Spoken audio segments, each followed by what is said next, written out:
السلام علیکم ورحمۃ اللہ تعالی وبرکاتہ۔ نحمده ونصلي ونسلم على رسوله الكريم اما بعد فاعوذ باللہ من الشیطان الرجیم بسم اللہ الرحمن الرحیم۔ ان اللہ وملائکتہ یصلون علی النبی یا ایہا الذین آمنوا صلوا علیہ وسلموا تسلیما۔ اللہم صلی علی سیدنا ومولانا محمد معدن الجود والکرم وآلہ الکرام وابنہ الکریم وبارک وسلم صلاۃ وسلاما علیک یا رسول اللہ صلی اللہ تعالی علیہ وسلم۔ تو جانور کو ذبح کرنے کا بیان جاری و ساری ہے، اس میں ایک اور سوال شامل کرتے ہیں، بہت ہی اہم سوال۔ عام طور پر یہ چیز پیش آتی ہے اور خاص طور پر ہماری جو عوام ہے ان کا معاملہ یہ رہتا ہی ہے کہ بسم اللہ کا صحیح تلفظ نہیں کر پاتے۔ جیسے ابھی میں نے بھی خود بولا ہے تو میں نے آخر میں ہاں تو نہیں نکالا، بسم اللہ، جلدی جلدی بولنے میں ہم ہاں نہیں نکال پاتے، بسم اللہ بول دیا جاتا ہے، بسم اللہ، جبکہ بسم اللہ ہی ہے وہ حقیقت میں کیا ہے، بسم اللہ ہی، اور اس پر روکیں گے تو بسم اللہ ہونا چاہیے، یعنی آخر میں ہاں کی آواز آنی چاہیے، جو ہاں ساکن ہو جائے گا۔ تو کہہ رہے ہیں کہ بسم اللہ کی ہاں کو ظاہر نہ کیا تو کیا حکم ہے، یعنی ذبح کرنے والے نے صرف بسم اللہ بولا، بسم اللہ، بسم اللہ، یعنی ہاں کو ظاہر نہیں کیا، اور عام طور پر کوئی ظاہر کرتا بھی نہیں ہے، تو اس کا کیا حکم ہوگا؟ جواب دیتے ہیں کہ بسم اللہ کی ہاں کو ظاہر کرنا چاہیے۔ اگر ظاہر نہ کیا، جیسا کہ بعض عوام اس کا تلفظ اس طرح کرتے ہیں کہ ہاں ظاہر نہیں ہوتی اور مقصود اللہ کا نام ذکر کرنا ہے تو جانور حلال ہے، مقصد تو وہی ہوتا ہے، اللہ کا نام لینا ہی ہوتا ہے، تو جانور بہرحال حلال ہو گیا ہے، لیکن بہتر کیا تھا کہ ہاں نکلے، کیونکہ ہاں ہے وہاں پر، تو ہاں کا تلفظ ہونا چاہیے۔ اور اگر یہ مقصود نہ ہو، یعنی اللہ کا نام لینا ہی مقصود نہ ہو بلکہ ہاں کو چھوڑنا ہی مقصود ہو، تو اب جانور حلال نہیں ہوگا۔ حالانکہ ایسا ہوتا نہیں ہے کہ ہاں کو جان بوجھ کر کوئی چھوڑے، وہ ان کو تلفظ ہی ایسا کرتے ہیں، اللہ کا نام لیتے ہیں، وہ اللہ کے نام کی نیت سے وہ بولتے ہیں۔ اگر زبان سے بسم اللہ کہی اور دل میں یہ نیت حاضر نہیں کہ جانور ذبح کرنے کے لیے بسم اللہ کہتا ہوں تو کیا حکم ہے؟ تو کہتے ہیں اگر زبان سے بسم اللہ کہی اور دل میں یہ نیت حاضر نہیں کہ جانور ذبح کرنے کے لیے بسم اللہ کہتا ہوں، تب بھی جانور حلال ہے، یعنی زبان سے کہنے کا اعتبار ہے، زبان سے بسم اللہ ادا ہونا چاہیے تو وہ جانور حلال ہے، اگرچہ دل میں جانور کو ذبح کرنے کا ارادہ نہ ہو۔ اب آگے کہتے ہیں کہ بوقت ذبح بسم اللہ پڑھنے میں مذبوح جانور کا خیال کیا جائے گا یا چھری وغیرہ جس سے ذبح کیا جا رہا ہے اس کا خیال کیا جائے گا؟ کیا مطلب کہ بسم اللہ وہ جانور پر پڑھی جائے گی یا بسم اللہ چھری وغیرہ پر پڑھی جائے گی؟ دونوں میں فرق ہو جائے گا۔ جیسے بسم اللہ اگر جانور پر پڑھی جا رہی ہے کا مطلب یہ ہے کہ وہ بسم اللہ پڑھنے کے بعد وہی جانور ذبح کیا جا سکتا ہے، اب دوسرا جانور ذبح نہیں کر سکتے کیونکہ ہم نے اس جانور پر بسم اللہ پڑھی۔ اور اگر یہ مان لیا جائے کہ چھری وغیرہ جس سے ہم ذبح کر رہے ہیں بسم اللہ اس پر پڑھا جا رہا ہے، تو اس کا مطلب کیا ہوا کہ اس چھری پر اگر ایک مرتبہ ہم نے بسم اللہ پڑھ لیا تو اس سے پھر دوسرا جانور بھی ذبح ہو سکتا ہے۔ یہ ضروری نہیں کہ جو جانور سامنے وہی ذبح کیا جائے، اس کی تفصیل ہے، ابھی دیکھیں گے، سمجھیں گے آپ۔ ذبح اختیاری میں شرط یہ ہے، ذبح اختیاری وہی کہ پالتو جانور کو ہم ذبح کر رہے ہیں، یعنی یہاں گلے میں رگیں کاٹ رہے ہیں، اس کو ذبح اختیاری کہتے ہیں، تو اس میں شرط یہ ہے کہ ذبح کرنے والا ذبح کے وقت بسم اللہ پڑھے۔ یہاں مذبوح پر بسم اللہ پڑھی جاتی ہے، یعنی اس جانور پر پڑھی جاتی ہے جس کو ذبح کیا جا رہا ہے، وہی کہہ رہے ہیں، یعنی جس جانور کو ذبح کرنے کے لیے بسم اللہ پڑھی اسی کو ذبح کر سکتے ہیں، دوسرا جانور اس بسم اللہ سے حلال نہیں ہوگا، کیونکہ اب اسی جانور کے لیے اس کو پڑھا گیا ہے جس کو لٹایا گیا ہے، جس کو ذبح کرنے کا ارادہ ہے، دوسرا جانور اس بسم اللہ سے حلال نہیں۔ وہی کہہ رہے ہیں، مثال کے ذریعے سمجھاتے ہیں، مثلا بکری ذبح کرنے کے لیے لٹائی اور اس کے ذبح کرنے کو بسم اللہ پڑھی، مگر اس کو ذبح نہیں کیا بلکہ اس کی جگہ پہ دوسری بکری کو ذبح کر دیا، تو یہ دوسری والی بکری حلال نہیں ہوئی۔ یہ ضرور نہیں کہ جس چھری سے ذبح کرنا چاہتا ہے اور بسم اللہ پڑھ لی تو اسی سے ذبح کرے، بلکہ دوسری چھری سے بھی ذبح کر سکتا ہے۔ ذبح اختیاری کی بات چل رہی ہے، یعنی بسم اللہ تو چونکہ جانور پر پڑھی جا رہی ہے تو پڑھ لی، اب ایک مرتبہ جانور سامنے موجود ہے، اب چھری اگر چینج بھی ہو جاتی تب بھی جو جانور جس پر بسم اللہ پڑھ چکے ہیں وہ جانور حلال ہو جائے گا۔ لیکن شکار کا معاملہ تھوڑا الگ ہے، شکاری جانور جس کو شکار کیا جاتا ہے اس کے بارے میں فرماتے ہیں، اور شکار کرنے میں آلے پر بسم اللہ پڑھی جاتی ہے، یعنی جس آلے سے اس کو شکار کرنا ہے تیر کے ذریعے سے شکار کرتے ہیں، کبھی نیزہ چلا کے، بھالا چلا کے جو ہے کہ اس کو شکار کرتے ہیں، تو اس کو بسم اللہ پڑھ کے، تیر کو بسم اللہ پڑھ کے پھینکتے ہیں، یا جو بھالا یا نیزہ چلا رہے ہیں اس کو بسم اللہ پڑھ کے پھینکتے ہیں۔ تو یہاں اب اس نیزے کا اعتبار ہوگا، اس تیر کا اعتبار ہوگا۔ کیا مطلب؟ یعنی اب یہ اس پر تیر پر ہی بسم اللہ پڑھا جا رہا ہے، کا مطلب یہ ہوا کہ اب یہ تیر جس جانور کو جا کے لگے گا وہ جانور حلال۔ اگرچہ سوچا ہے کہ یہ جانور کو میں شکار کرنا چاہ رہا ہوں، لیکن وہ جانور بھاگ گیا، اس کی جگہ پہ دوسرا جانور، بشرطے کہ وہ جانور حلال ہونا چاہیے،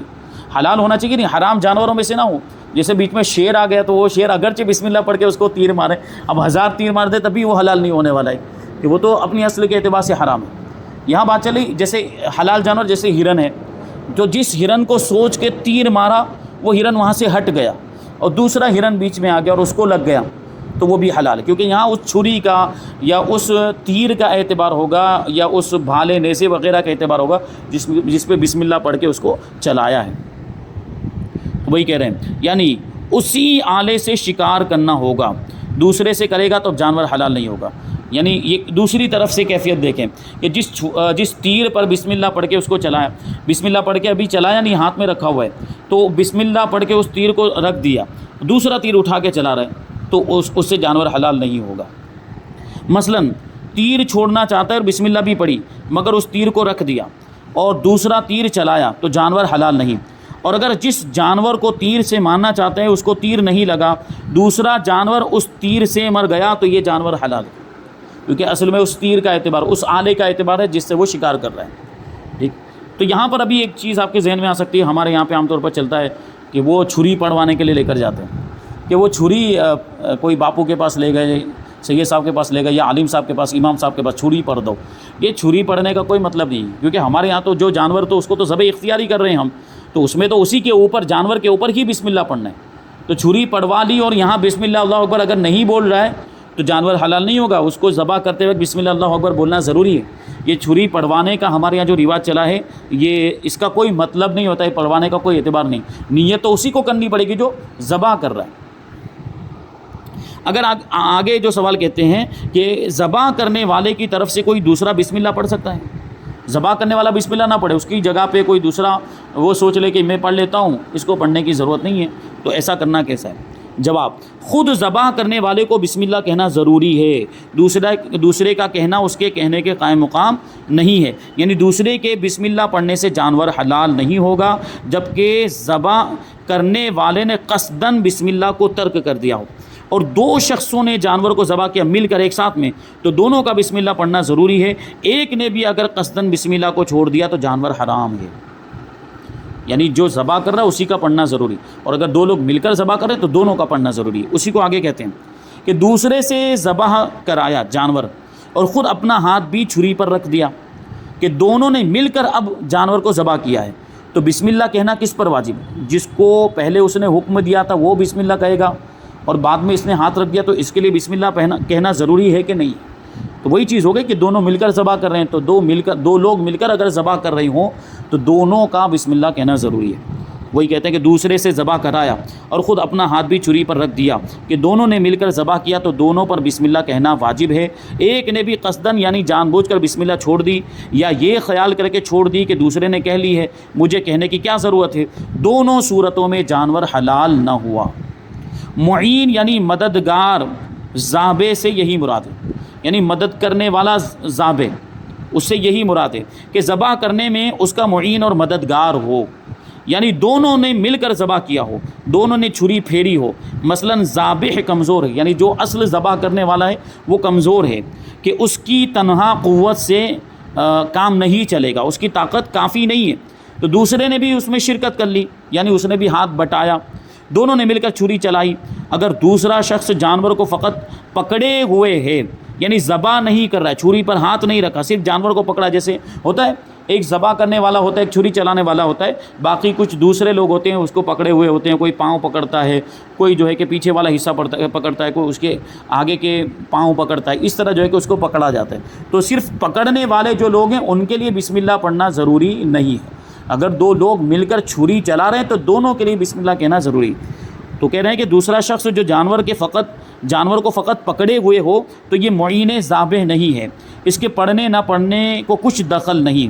یہ اگر پڑھتا ہے، یعنی یہ اگر بسم اللہ پڑھتا ہے تو اس کا مقصد یہ ہو سکتا ہے کہ ذبح کرنے والے کو بسم اللہ یاد آ جائے اور وہ بھی پڑھ لے، اس مقصد کے ساتھ وہ بھی پڑھ سکتا ہے تاکہ وہ ذبح کرنے والے کو یاد آ جائے اور وہ پڑھ لے۔ آگے سوال ہے کہ بسم اللہ پڑھنے اور ذبح کرنے میں زیادہ فاصلہ ہو گیا تو کیا حکم ہے؟ کیا مطلب کہ بسم اللہ پڑھ لیا ابھی دوسرا کام کر رہا ہے، بسم اللہ پڑھ لی پانی پینے کے لیے چلا گیا، بسم اللہ پڑھ لی ابھی بات چیت کرنے لگ گیا، بسم اللہ پڑھ لی کہ وہ اپنا جو ہے کہ چھری تیز کرنے لگ گیا، تو فاصلہ کتنا ہو تو چل جائے گا، کتنا ہو تو نہیں چلے گا۔ وہی کہہ رہے ہیں بسم اللہ کہنے اور ذبح کرنے کے درمیان طویل فاصلہ نہیں ہونا چاہیے، یعنی لمبا فاصلہ نہیں ہونا چاہیے، اور مجلس بدلنے نہ پائے۔ مجلس بدلنے نہ پائے کا کیا مطلب کہ ابھی ذبح کر رہے تھے، مجلس بدل کے اٹھ کے چلا گیا، اب وہ آیا واپس تھوڑی دیر کے بعد تو مجلس تبدیل ہو چکی تھی، اب یہ دوسری مجلس ہے، تو پہلے والے پڑھے گئے بسم اللہ کا کوئی اعتبار نہیں، پہلے جو اس نے بسم اللہ پڑھی تھی اب اس کا کوئی اعتبار نہیں۔ اگر مجلس بدل گئی اور عمل کثیر بیچ میں پایا گیا، یعنی بہت زیادہ عمل بیچ میں پایا گیا، تو اب جانور اس بسم اللہ سے حلال نہیں ہوگا جو پہلے پڑھی گئی، یعنی پھر سے بسم اللہ پڑھنا پڑے گا۔ ایک لقمہ کھایا یا ذرا سا پانی پیا یا چھری تیز کر لی تو یہ عمل قلیل ہے، تھوڑا سا عمل ہے، یہ کوئی زیادہ عمل نہیں ہے، تو اب جانور اس صورت میں حلال ہے، یعنی وہی پہلے والی بسم اللہ سے اس نے ذبح کر دیا تو جانور حلال ہے۔ کیا دو بکریوں کو اکٹھا لٹا کر ایک ہی مرتبہ بسم اللہ پڑھ کر ذبح کر سکتے ہیں؟ کیسے مطلب کہ ایک کے اوپر ایک رکھ دیا، ایک بکری کو ایسے رکھا پھر اس کے اوپر دوسری کو رکھ دیا، اب دونوں کو ایک ساتھ میں ذبح کر رہا ہے اور ایک ہی مرتبہ بسم اللہ پڑھ رہے ہیں، تو کیا دونوں بکریاں حلال ہو جائیں گی؟ جواب، دو بکریوں کو نیچے اوپر لٹا کر دونوں کو ایک ساتھ بسم اللہ پڑھ کر ذبح کر دیا تو دونوں حلال ہیں، اور اگر ایک کو ذبح کر کے فوراً دوسری کو ذبح کرنا چاہتا ہے تو اس کو پھر بسم اللہ پڑھنی ہوگی، پہلے جو پڑھ چکا ہے وہ دوسری کے لیے کافی نہیں ہوگی، کیونکہ اب دیکھیں بیچ میں وہ عمل کثیر آ گیا، وہ ذبح کرنا ہی تو عمل ہو گیا ایک دوسرا، بسم اللہ پڑھ چکا، اس کو جانور کو ذبح کر رہا ہے بسم اللہ پڑھنے کے بعد، تو یہ عمل ہو گیا ایک دوسرا، اب اس کے بعد یہ فاصلہ ہو گیا گویا کہ، تو اب دوسری کو اگر ذبح کرنا چاہتا ہے تو پھر سے بسم اللہ پڑھنا پڑے گا۔ سوال ہے کہ بکری ذبح کرنے کے لیے لٹائی تھی، بسم اللہ کہہ کر ذبح کرنا چاہتا تھا کہ وہ اٹھ کر بھاگ گئی، پھر اسے پکڑ کے لایا اور پھر سے اس کو لٹایا، تو اب کیا پھر سے بسم اللہ پڑھنا پڑے گی؟ یہ بھی چیز ہے، اکثر ہم دیکھتے ہیں کبھی ایسا ہو جاتا ہے، جانور یہ تھوڑا سا ایک دو رگ کٹی تھی کہ وہ اٹھ کے بھاگو، تڑپنے والی کیفیت ہوتی ہے، وہ اٹھ کے بھاگنے لگتا ہے جانور، کبھی گائے میں بھی بھینس میں بھی یہ چیز ہو جاتی ہے، وہ اٹھ کے بھاگنے لگتا ہے، پھر اس کو واپس پکڑ کے لاتے ہیں، تو اب جو بسم اللہ پہلے پڑھے تھے اب وہ دوبارہ پڑھنا پڑے گا، یعنی وہ رگیں کٹ چکی تھی، یعنی جو رگیں 3 رگیں کم سے کم کاٹنی چاہیے وہ 3 رگیں کٹ چکی تھی یا 4 رگیں کٹ چکی تھی، اب اٹھ کے بھاگا ہے، تو ایسی صورت میں کیا حکم ہوگا؟ فرماتے ہیں بکری ذبح کرنے کے لیے لٹائی تھی، بسم اللہ کہہ کر ذبح کرنا چاہتا تھا کہ وہ اٹھ کر بھاگ گئی، پھر اسے پکڑ کر لایا اور لٹایا، تو اب پھر سے بسم اللہ پڑھے، پہلے کا پڑھنا کافی نہیں، یعنی ابھی ذبح نہیں کیا تھا اس صورت میں یہ حکم ہوگا، یعنی ذبح نہیں کیا، خالی لٹایا تھا اس کو کہ وہ بھاگ گئی، تو ایسی صورت میں اب بسم اللہ پھر سے پڑھنا پڑے گا، کیونکہ وہ عمل کثیر ہو گیا، بھاگی اس کو پکڑ کے لائے تو کتنا زیادہ عمل ہو گیا، تو پھر سے بسم اللہ پڑھنا پڑے گا جبکہ وہ ذبح نہ کیا ہو۔ یوں ہی بکریوں کا گلہ یعنی ریوڑ دیکھا اور بسم اللہ پڑھ کے ان میں سے ایک بکری کو پکڑ کے کھینچ لیا اور ذبح کر دی، اس وقت اگر قصداً بسم اللہ ترک کر دی یہ خیال کر کے کہ پہلے پڑھ چکا ہے، یعنی بکری کو پکڑتے وقت پڑھ چکا ہے، تو بکری حرام ہو گئی، کیونکہ ریوڑ پر اس نے بسم اللہ پڑھی، اب ریوڑ میں سے ابھی تک اس نے کسی ایک کو متعین نہیں کیا تھا، وہ متعین تو کب ہوئی؟ جب اس نے ایک کو پکڑا جب ہوئی، تو اس خاص بکری پر تو بسم اللہ نہیں پڑھی گئی، جب بعد میں اس کو ذبح کرنے لگا ہے تو اب بسم اللہ پڑھنا ضروری ہوگا، کیونکہ جو پہلے بسم اللہ پڑھا ہے وہ اس مرتبہ کے لیے کافی نہیں ہے۔ گھریلو جانور اگر بھاگ جائے، یعنی پالتو جانور اس کو ذبح کر رہے ہیں، اگر وہ بھاگ جائے اور کسی طرح قابو میں نہ آئے تو اسے ذبح اضطراری کے ساتھ ذبح کر سکتے ہیں۔ وہی ذبح اضطراری جیسے جانور شکار ہوتا ہے تو اس کو تیر چلا کے نیزہ پھینک کر اس انداز میں جو ہے کہ اس کو ذبح اضطراری کہا جاتا ہے، تو یہ جو پالتو جانور ان کو تو اختیاری طور پر ذبح کیا جاتا ہے، جس کو ذبح اختیاری کہا جاتا ہے، یعنی رگیں کاٹی جاتی ہیں، بکری ہے، گائے وغیرہ کو، لیکن یہی گائے یہی بکری وغیرہ اگر بھاگ جائیں اور قابو میں نہ آتے ہوں تو کیا تیر چلا کے ان کو ذبح کر سکتے ہیں؟ ذبح اضطراری جسے کہا جاتا ہے، یا نیزہ مار کے جو ہے کہ اس کو ذبح کر سکتے ہیں؟ تو جواب، پلاؤ جانور یعنی پالتو جانور اگر بھاگ جائے اور پکڑنے میں نہ آئے تو اس کے لیے ذبح اضطراری ہے، یعنی وہ اس انداز میں اس کو ذبح کیا جا سکتا ہے تیر وغیرہ چلا کر، یعنی تیر یا نیزہ وغیرہ سے بنیت ذبح بسم اللہ پڑھ کر ماریں، اور اس کے لیے گردن میں ہی ذبح کرنا ضروری نہیں، یعنی یہ ضروری نہیں کہ تیر جا کے گردن ہی میں لگے، جسم کے کسی دوسرے حصے میں بھی لگ جائے تب بھی وہ جانور حلال ہو جائے گا، بلکہ جس جگہ بھی زخمی کر دیا جائے کافی ہے۔ یوں ہی اگر جانور کنویں میں گر گیا، اس کو نیزہ وغیرہ سے بنیت ذبح بسم اللہ پڑھ کر ہلاک کر دیں تو یہ بھی ذبح ہو گیا۔ اسی طرح اگر جانور اس پر حملہ آور ہوا، یعنی ذبح کرنے والے پر حملہ آور ہوا، جیسا کہ بھینسیں اور سانڈ اکثر حملہ کر دیتے ہیں، سانڈ کو ذبح کرنے کے لیے لٹائیں تو وہ ذبح کرنے والے پر ہی حملہ، وہ سینگ سے اٹھا کے پھینکتا ہے، تو حملہ کرنے لگ گیا، تو اب ظاہر سی بات اس کو کنٹرول کرنا اور قابو میں کرنا بڑا مشکل ہو جاتا ہے اس وقت۔ تو اب کیا کریں؟ اب اگر وہ اختیاری طور پر ذبح کرنے جائیں گے تو بڑی دشواری کا سامنا ہوگا، وہ یہاں رگے کاٹنا، تو کیا ایسی صورت میں اس کو اضطراری طور پر ذبح کر سکتے ہیں؟ تو کہتے ہیں کہ اس کو بھی اسی طرح ذبح کیا جا سکتا ہے، یعنی تیر مار دیں اس کو بھی، یا نیزہ مار دیں، یا جو ہاتھ میں چھری اس کو جسم کے کسی بھی حصے میں مار دیں۔ اور اگر محض اپنے سے دفاع کرنے کے لیے اسے نیزہ مارا، ذبح کرنا مقصود نہیں تھا، تو جانور حرام ہے۔ یعنی ذبح کرنے کی نیت سے نیزہ وغیرہ جو بھی مارا جائے گا وہ ذبح کرنے کے ارادے سے مارنا ضروری ہے، اور اس پر بسم اللہ اللہ اکبر پڑھنا بھی ضروری ہے۔ اگر آبادی میں بکری یا گائے بھاگ گئی تو کیا اسے ذبح اضطراری کے ساتھ ذبح کر سکتے ہیں؟ یہ آبادی کیوں کہہ رہے ہیں؟ کیونکہ آبادی میں جب بکری یا گائے وغیرہ بھاگتی تو اس کو پکڑنا آسان ہوتا ہے۔ جنگل میں اگر بھاگی ہو تو مشکل ہے، لیکن آبادی میں کہیں بھاگی ہے تو کہیں قریبی میں ہوگی، زیادہ دور نہیں جا سکتی ہے، اور اس کو پکڑنا بھی آسان ہوتا ہے، اور آبادی ہے تو لوگ مل کر اس کو پکڑ بھی لیتے ہیں آسانی سے، تو اسی لیے کہتے ہیں آبادی میں اگر بکری بھاگ گئی تو اس کے لیے ذبح اضطراری نہیں ہے، کیونکہ آسانی سے اس کو پکڑا جا سکتا ہے، دوبارہ پکڑ کر اس کو اختیاری طور پر ذبح کرنا ضروری ہے کہ بکری جو ہے کہ وہ پکڑی جا سکتی ہے۔ اور میدان میں بھاگ گئی، میدان بہت بڑا یا جنگل ہے تو ذبح اضطراری ہو سکتا ہے کہ اب اس کو پکڑنا مشکل ہو گیا۔ اور گائے، بیل، اونٹ اگر بھاگ جائیں تو آبادی اور جنگل دونوں کا ان کے لیے یکساں حکم ہے، یعنی ہو سکتا ہے کہ آبادی میں بھی ان کے پکڑنے میں قدرت نہ ہو، کیونکہ یہ جانور تھوڑے مطلب یہ ان کا جسم جو ہے کہ طاقتور بھی ہوتا ہے، اور ان کو پکڑنا اس اعتبار سے تھوڑا مشکل ہو جاتا ہے۔ تو آبادی میں بھی اگر یہ بھاگ جائیں تو ایسی صورت میں اگر ان پر قابو نہ پایا جا سکتا ہو، قدرت نہ ہو ان کے پکڑنے پر، تو ذبح اضطراری کر سکتے ہیں، تیر چلا دیا بسم اللہ پڑھ کے، یا نیزہ مار دیا دور ہی سے بسم اللہ پڑھ کے، تو وہ حلال ہو جائیں گے۔ اگر مرغی اڑ کر درخت پر چلی گئی اور اسے تیر مار کر ہلاک کیا تو کیا حکم ہے؟ اسی طرح کبوتر اڑ گیا اور اسے تیر مار کر ہلاک کر دیا تو کیا حکم ہے؟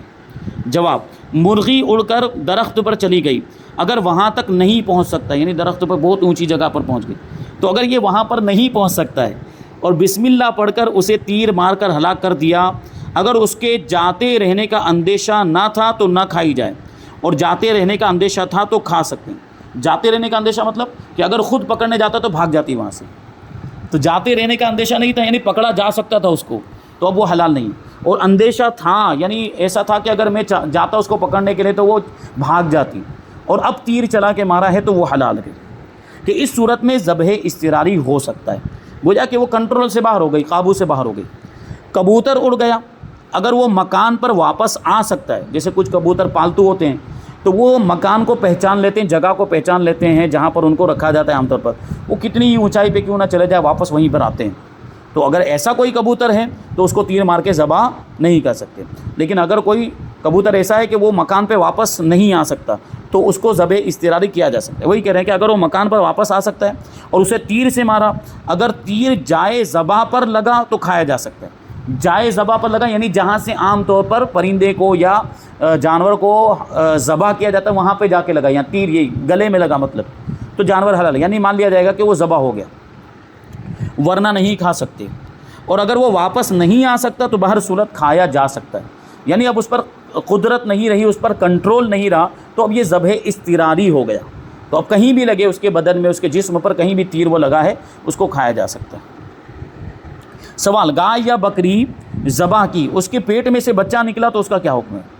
یہ ہوتا ہے حاملہ تھی وہ بکری یا گائے اور اس میں سے اب بچہ نکلا ہے، تو کبھی زندہ بھی ہو سکتا ہے، کبھی مرا ہوا ہو سکتا ہے، تو کہتے ہیں گائے یا بکری کو ذبح کیا اور اس کے پیٹ میں سے بچہ نکلا، اگر وہ زندہ ہے تو اس کو ذبح کر دیا جائے تو وہ حلال ہو جائے گا، اور اگر مرا ہوا ہے تو حرام ہے۔ اس کی ماں کا ذبح کرنا اس کے حلال ہونے کے لیے کافی نہیں، کہ بعض لوگ یہ کہتے تھے کہ اس کی ماں کو حلال کر دیا تو اگرچہ وہ مردہ نکلا ہے، اس کی ماں کا حلال کرنا، ماں کا ذبح کرنا، وہ بچے کا ذبح کرنا ہو گیا، یعنی وہ بچے کو کھا سکتے، ایسا نہیں ہے، مردار نکلا ہے تو حرام ہے، نہیں کھا سکتے۔ جانور کو ذبح کیا، وہ اٹھ کر بھاگا اور پانی میں گر کر مر گیا یا اونچی جگہ سے گر کر مر گیا، تو اب اس کا کھانا کیسا ہے؟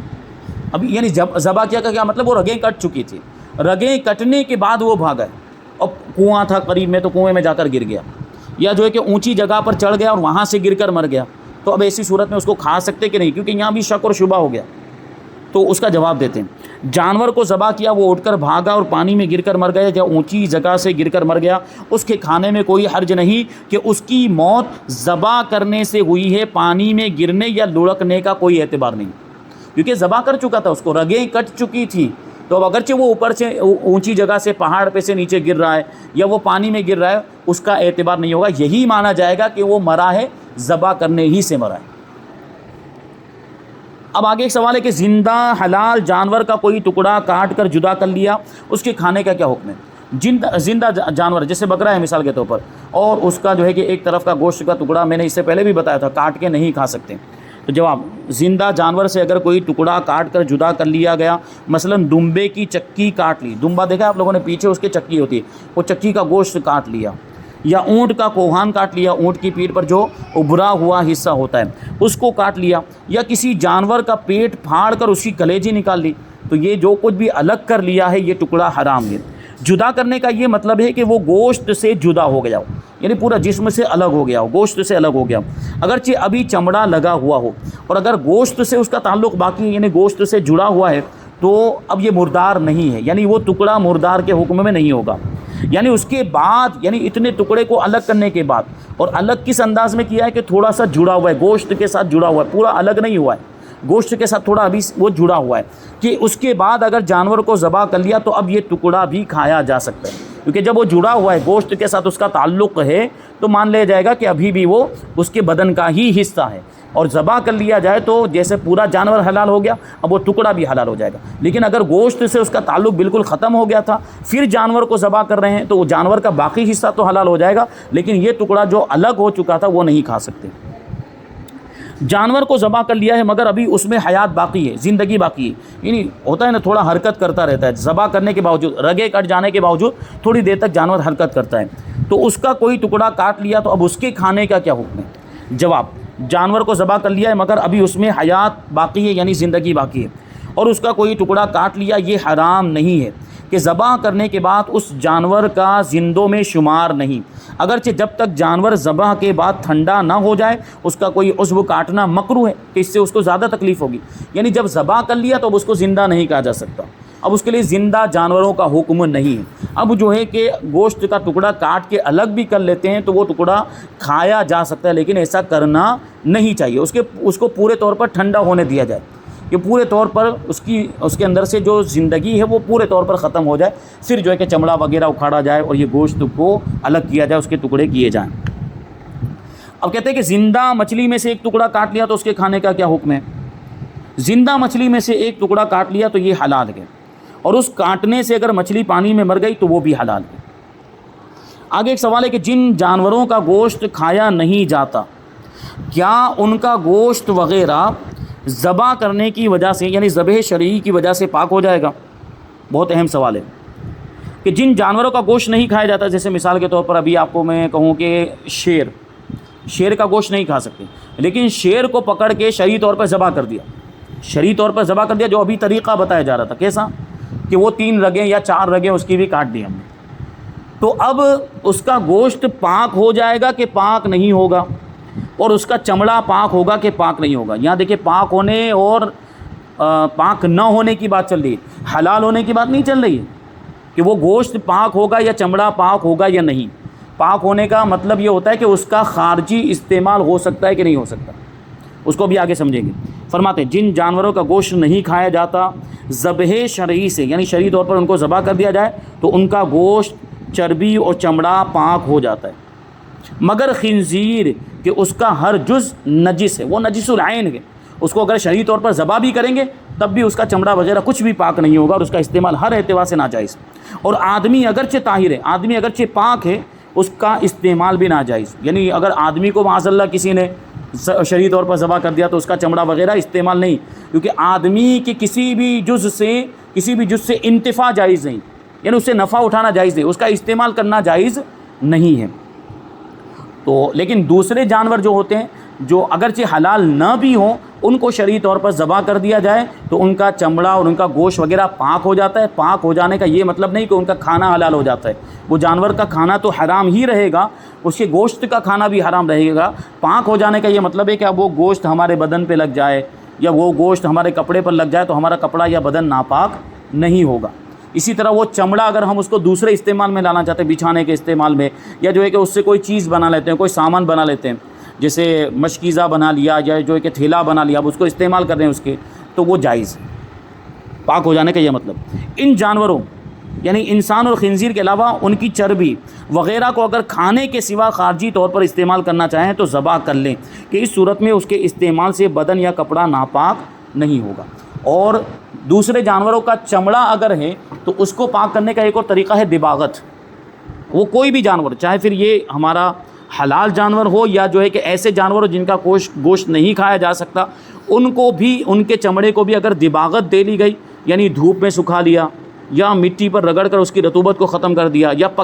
پکانے والا جو انداز ہوتا ہے کہ اس کے اندر جو ناپاک رطوبتیں تھیں وہ ختم ہو گئیں اور وہ اس میں اب بدبو پیدا نہیں ہو سکتی اور وہ خراب بھی نہیں ہو سکتا۔ دباغت کا یہی مطلب ہوتا ہے، ہر وہ طریقہ جس سے یہ فائدہ حاصل ہو سکتا ہو کہ اس میں اب بدبو بھی پیدا نہ ہونے پائے اور وہ خراب بھی نہ ہونے پائے، تو وہ چمڑا کہیں گے کہ اب اس کا استعمال جائز ہے،